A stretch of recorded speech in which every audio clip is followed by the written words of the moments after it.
Thank you all for being here today. Today we're going to read a statement of solidarity with the Oromo struggle for liberation, addressing the dire conditions that are currently in Oromia. We do not take this lightly, that you have chosen to use your voices to be here today. We're here today in the spirit of Pan-Africanism and regional solidarity to stand for justice and freedom. None of us can be free until all of us, the people of Ethiopia, Kenya, Uganda, Sudan, South Sudan, Eritrea, and all parts of the world are free. Today we are gathered here to address the ongoing crisis in Ethiopia.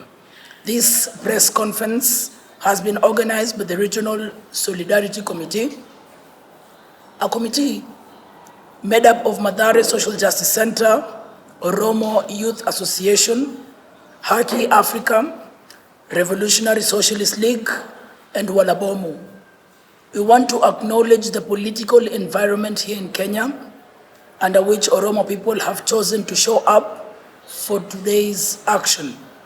The Ethiopian state has made a practice of extending its reach into Kenya to target those who have sought political asylum.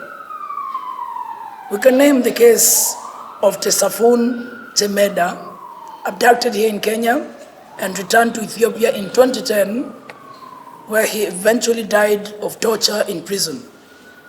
Dabesa Guyo, an Oromo cultural practitioner and knowledge keeper who was abducted in Kenya in 2015, his whereabouts still unknown today. The attacks of October 2nd, 2016, where Oromos who gathered to observe the traditional Thanksgiving festival, Irecha, were met with police violence that saw members of the community arbitrarily detained and some abducted, their whereabouts still unknown today.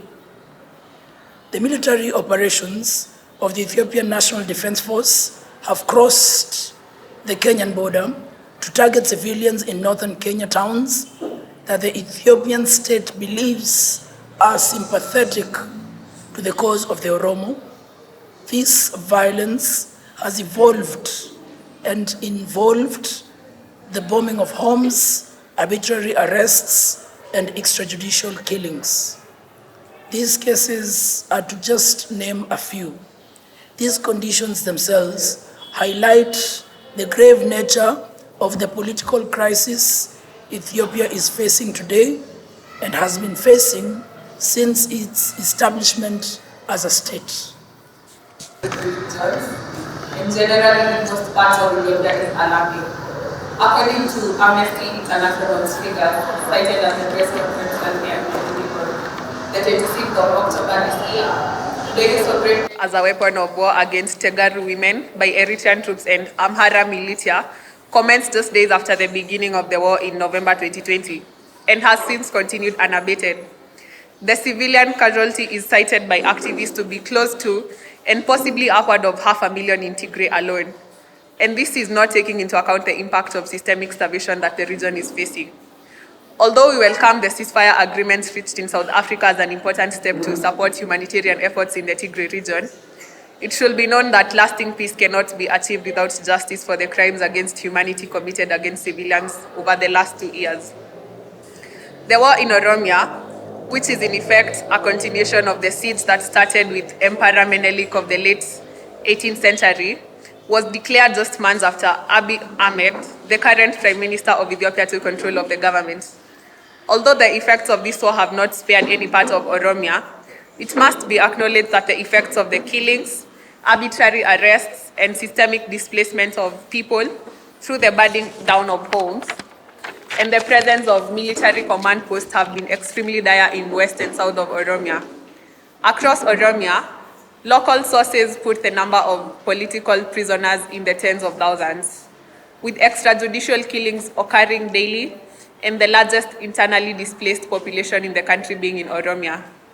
The narrative is that the war in Oromo is not as intense and is an issue of social change and justice rather than one of conventional warfare. And yet, the government conducted 6 drone strikes since October 20th alone, killing hundreds of civilians, with 150 accounted for in the western Shewa towns of Meta, Wolkite, and Kobe. Following the significant advances that the Oromo Liberation Army has made in western Walaga this week, Abiy's forces launched 4 drone strikes in the town of Mendi, not targeting military targets, but marketplaces and bus stops, killing over 30 and wounding many more. This puts the total death count in 2 weeks at over 300. We have copies of a list of names of 129 people that were killed on the 3rd of November here. All media present can take a copy.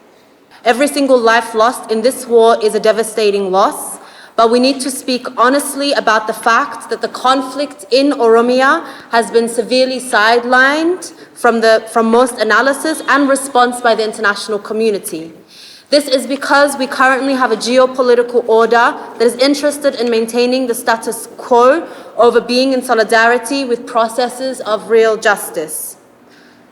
The elephant in the room is that Ethiopia as a state may not survive this war if the root cause of this crisis, which is that questions of political and self-determination that have gone unaddressed by successive administrations continue to be ignored.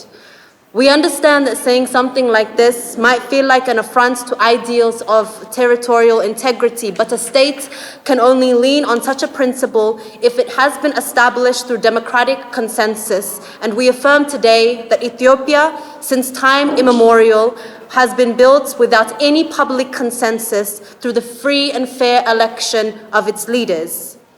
The other elephant in the room is the involvement of Eritrean troops in Ethiopia and the presence of Fano militia and Amhara regional forces in Oromia and Tigray. It is important that we speak about this plainly, no matter how uncomfortable it might make people, because the secrecy and deception that has been used to forward this violent agenda of expansion has cost lives across ethnic communities. The Oromo people's fight against the regime does not mean that we endorse or celebrate violence against any people group, including the Amhara people, whether in the Amhara region or elsewhere. We acknowledge that the lives of working class and poor Amhara people have been used by the state as political football to build narratives that justify war and to silence movements of self-determination. We denounce this inhumanity, and simultaneously, we denounce the expansionist ideology that is fueling armed activity in Fano and the Amhara regional forces. In the case of Oromia, we echo calls for independent investigations to be held to establish facts around the accusations of targeted ethnic attacks against the Amhara minority in the region. We also emphasize that the Oromo Liberation Army has been leading the call for these investigations, whilst the Ethiopian government has remained silent. All people have the right to call Oromia home, but there must be an acknowledgement of the power dynamics and oppression that settler colonialism has created, and a willingness to build together a society that is fair and just. We envision an Oromia where every person can live with dignity, every person can feed their family, every system and institution is built by the people for the people, and every individual can fulfill their potential and contribute to the health and well-being of their community and nation. We make the following assertions.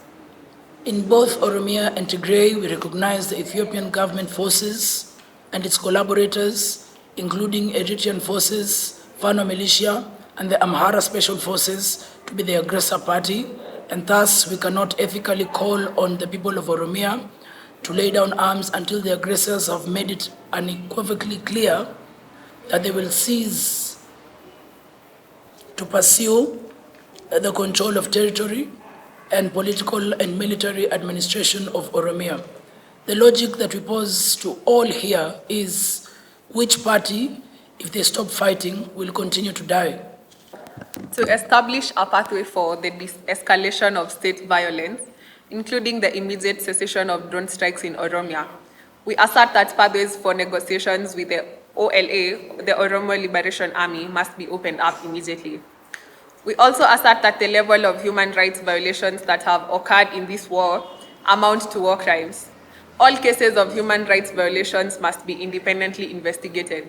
Point 1 of Article 39 of the Ethiopian Constitution states that every nation, nationality, and people in Ethiopia has an unconditional right to self-determination, including the right to secession. The 5 points under point 4 of point 1 outline due legislative and legal process to activate Article 31, but it must be stated that because of the systemic and intentional political violence that it excludes any genuine political representation of the Oromo in federal and regional government, it is impossible to imagine that the state, as it stands, has any capacity to facilitate the application of the Constitution in regards to much of Article 39. And lastly, we assert that the only long-term solution that can usher in true peace and stability in Ethiopia and the wider Horn region is a solution that addresses the fact that at the heart of this war are questions of political and self-determination. As Kenyans, we're here today because we cannot be free when our neighbors are not free.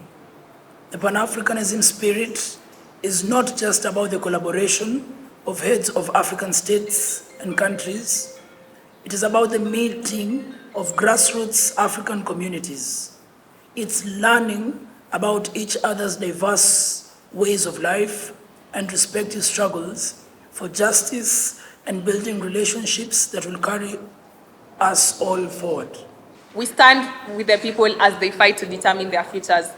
We stand in solidarity with the Oromo struggle for liberation and call for an end to the siege in Oromia. We call for justice for the people of Tigray. We call on all people in Ethiopia and its diaspora to realize that the maintenance and continuation of the state, of any state, cannot come before the protection of human life. If the idea of Ethiopia as a state is not built on historical or present-day consensus, then perhaps it is time that the people reckon with this and work together to build something entirely new. We want to take this moment now as we conclude our solidarity statement to honor all those who have died at the hands of state violence and all of our comrades that have given their lives for the cause of liberating Oromia from the Ethiopian Empire. We also honor all comrades from our neighboring nations in Ethiopia who have given their lives to liberate themselves from the same oppression, and all comrades globally who have fallen in the fight against state violence. The struggle continues until we are all free across this continent and beyond it. Thank you all for being here.